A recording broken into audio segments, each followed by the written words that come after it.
لیکن تبھی ایک بہت عجیب بات ہوئی، کیونکہ جو ہی انریک بھاگا تو اس کے پاؤں زمین چھوڑ کر ہوا میں بلند ہونے لگے، بالکل اڑتے ہوئے جہاز کی طرح۔ حیران و پریشان انریک نے اوپر سے نیچے پڑے ہوئے فٹ بال کو دیکھا۔ بعد میں اس کی نظر جوتوں پر پڑی تو اسے وجہ سمجھ میں آ گئی تھی۔ ان کے پر اگ گئے تھے، وہ تیزی سے پھڑپڑا رہے تھے اور سفید چاندی کے رنگ کے تھے۔ ان کے تیزی سے پھڑپڑانے کی وجہ سے ہی وہ ہوا میں بلند تھا۔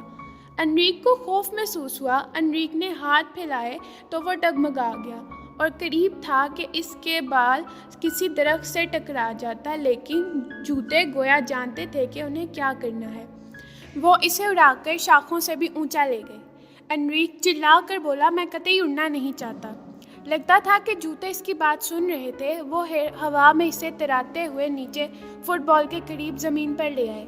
انریک پہلے تو کوئی بھی حرکت کرنے سے ہچکچایا نہیں کرتا تھا کہ وہ دوبارہ ہوا میں بلند نہ ہو جائیں، لیکن پھر اس نے دیکھا کہ جوتے پر سے پر غائب ہو چکے ہیں۔ آہستہ سے وہ زمین پر بیٹھ گیا۔ اس نے احتیاط سے جوتے اتارے اور انہیں لے کر گھر کے اندر چلا گیا۔ جب امی نے پوچھا تو اس نے آہستہ سے جواب دیا، جی ٹھیک ہے، لیکن یہ بات وہ یقین سے نہیں کر رہا تھا۔ پھر اس نے سوچا کہ اسے دوبارہ تجربہ تو کرنا چاہیے۔ اگلی دفعہ جب وہ گھر سے باہر گیا تو اس نے جوتے پہن لیے، ادھر ادھر دیکھا کہ کوئی اسے دیکھ تو نہیں رہا۔ پھر اس نے زبانی حکم دیا، ان سرخ گلابوں سے مجھے اونچا لے جاؤ۔ جو جوتے کہہ کر سن رہے تھے کہ فوراً ان کے پر نکل آئے اور وہ اسے ہوا میں اڑا کر پھولوں کی کیاریوں سے اونچا لے گئے اور ان کو پار کر کے وہ حفاظت سے دوسری طرف اتر گئے۔ انریک نے سوچا کہ واقعی یہ تو میرا کہنا مانتے ہیں۔ اس نے کئی بار جوتوں کی آزمائش کی اور باغیچے میں ادھر ادھر اڑتا رہا۔ ہر دفعہ وہ حفاظت سے زمین پر اترا اور راستے میں آنے والی ہر رکاوٹ سے بھی جوتے اسے بچا لیتے۔ پھر انریک نے جوتوں کو کہا کہ اسے گلی میں اونچا اڑا لے جائے۔ کام تو بالکل صحیح جا رہا تھا کہ پڑوس میں سے الیاس صاحب گلی میں نکل آئے۔ انریک نے ان کو بچاتے ہوئے ان کے قریب سے گزرا، لیکن الیاس صاحب نے اس کی طرف ذرا بھی توجہ نہ دی۔ انریک نے حکم دیا کہ اسے الیاس صاحب کے گرد گھمایا جائے۔ جوتے اسے الیاس صاحب کے گرد گھما رہے تھے، لیکن الیاس صاحب کو اس کی موجودگی کا ذرا بھی احساس نہ تھا۔ انریک الیاس صاحب کے پیچھے اترا تو الیاس صاحب نے مڑ کر مسکراتے ہوئے کہا، کیا حال ہے بیٹا؟ انریک خوشی سے سوچنے لگا کہ وہ جب اڑتا ہے تو کسی کو نظر نہیں آتا۔ اس نے فیصلہ کیا کہ گھر میں وہ یہ راز کسی کو نہیں بتائے گا، کیونکہ ہو سکتا ہے کہ امی اس کھیل کو خطرناک قرار دیں۔ لیکن اگلی دفعہ خود ہی احتیاطاً اس نے اپنا سائیکل چلانے والا ہیلمٹ پہن لیا۔ جیسے جیسے دن گزرتے رہے، انریک کی پروازوں میں بھی اضافہ ہوتا گیا۔ پہلے اس نے لوگوں کی بھیڑ کے اوپر اڑنے کا تجربہ کیا۔ وہ ان کے قریب اڑتا تو کسی نے اسے نہیں دیکھا۔ ایک دن وہ ایک بلند عمارت پر اسپائڈر مین بن کر چڑھتا رہا اور ایک پرندے کی طرح اونچائی پر بیٹھ گیا، لیکن پھر اونچائی سے اسے خوف آنے لگا۔ انریک بہترین موقع کی تلاش میں رہا۔ اس کی پسندیدہ ٹیم جلد ہی اس کے شہر میں میچ کھیلنے کے لیے آ رہی تھی۔ یہ میچ رات کے وقت شروع ہونا تھا۔ میچ کی ٹکٹوں کی قیمت بہت زیادہ تھی۔ انریک کو پتہ تھا کہ وہ عام شائق کی حیثیت سے میچ نہیں دیکھ سکے گا، لیکن اڑنے والے جوتوں کے ساتھ بات ہی دوسری تھی۔ میچ والی رات کو سوتے وقت انریک نے اپنے کمرے کی کھڑکی کھلی رکھی۔ جیسے ہی امی سو گئیں، انریک آرام سے کھڑکی کے راستے جوتے پہن کر اسٹیڈیم کی طرف اڑ گیا۔ وہ عمارتوں کے اوپر سے اڑتا ہوا اسٹیڈیم کے قریب پہنچا تو وہاں لائٹس روشن تھیں، جیسے ہیرے جگمگاتے ہوں۔ جوتے انریک کو اسٹیڈیم کے پیچھے لے گئے۔ میچ دیکھنے والے لوگ بے تحاشا شور مچا رہے تھے۔ فٹ بال کے کھلاڑی اس چھت سے اسے بہت ننھے نظر آ رہے تھے۔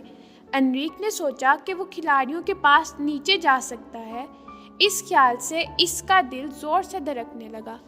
پھر اس نے سرگوشی کرتے ہوئے کہا، مجھے اڑا کر نیچے لے چلو۔ جو ہی وہ نیچے پہنچا، کھلاڑی بڑے ہو گئے۔ وہ ان کی آواز سن سکتا تھا، میری طرف پھینکو، یہ میرا موقع ہے۔ انریک ان کے ارد گرد رہا لیکن اس کی موجودگی کا احساس انہیں نہیں ہوا۔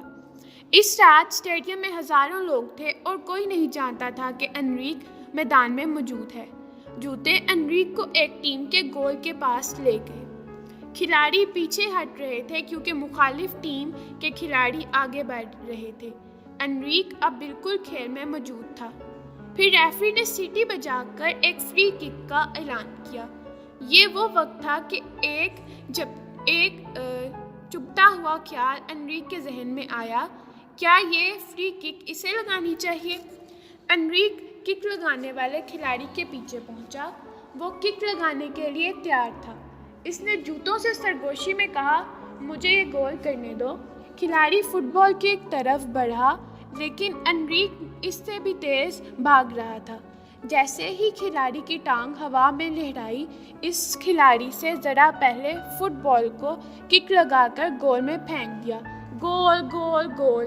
لوگ گول ہوتا دیکھ کر پاگل ہو گئے۔ فٹ بال کا کھلاڑی خود حیران تھا لیکن دوسرے کھلاڑیوں نے آ کر اسے گلے سے لگایا اور گول کرنے کی مبارکباد دینے لگے۔ لیکن جلد ہی وہ یہ بات بھول گیا کہ اس کے پیر کی تو فٹ بال سے مٹ بھیڑ ہی نہیں ہوئی۔ انریک کو بھی اس بات کا گلہ نہیں تھا کہ لوگوں کو معلوم نہیں ہوا کہ حقیقت میں گول تو اس نے کیا تھا۔ اس کا خواب پورا ہو چکا تھا اور وہ اسی میں خوش تھا۔ وہ اسی خوشی میں سرشار اڑتا ہوا گھر واپس آ گیا۔ ایک یادگار میچ کے بعد انریک نظر نہ آنے والا ایک مستقل کھلاڑی بن گیا۔ وہ ٹیموں کی مدد کرنے لگا لیکن اس احتیاط کے ساتھ کہ کسی کو خبر نہ ہو۔ جب میچ ہونے کا موسم گزر گیا تو اس کے پسندیدہ ٹیم جیت چکی تھی۔ اس کے بعد کئی دفعہ انریک شہر کے دوسرے حصوں پر پرواز کرتا رہا لیکن پھر اکتا گیا۔ اس نے جوتے اتار کر رکھ دیے اور اگلے سال کا انتظار کرنے لگا۔ لیکن پھر ایک مصیبت ہو گئی۔ اگلے سال انریک کے پاؤں اور بڑے ہو گئے اور جوتے پھر سے چھوٹے۔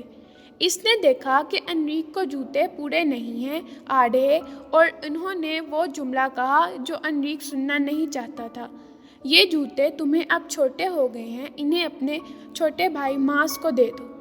انریک کو بہت دکھ ہوا لیکن حقیقت یہ تھی کہ پورے نہ ہونے کی وجہ سے جوتے اڑ بھی نہیں رہے تھے۔ وہ اپنے کمرے میں بیٹھ کر ایک دن بہت رویا لیکن اس نے دل میں فیصلہ کر لیا تھا کہ اس نے کیا کرنا ہے۔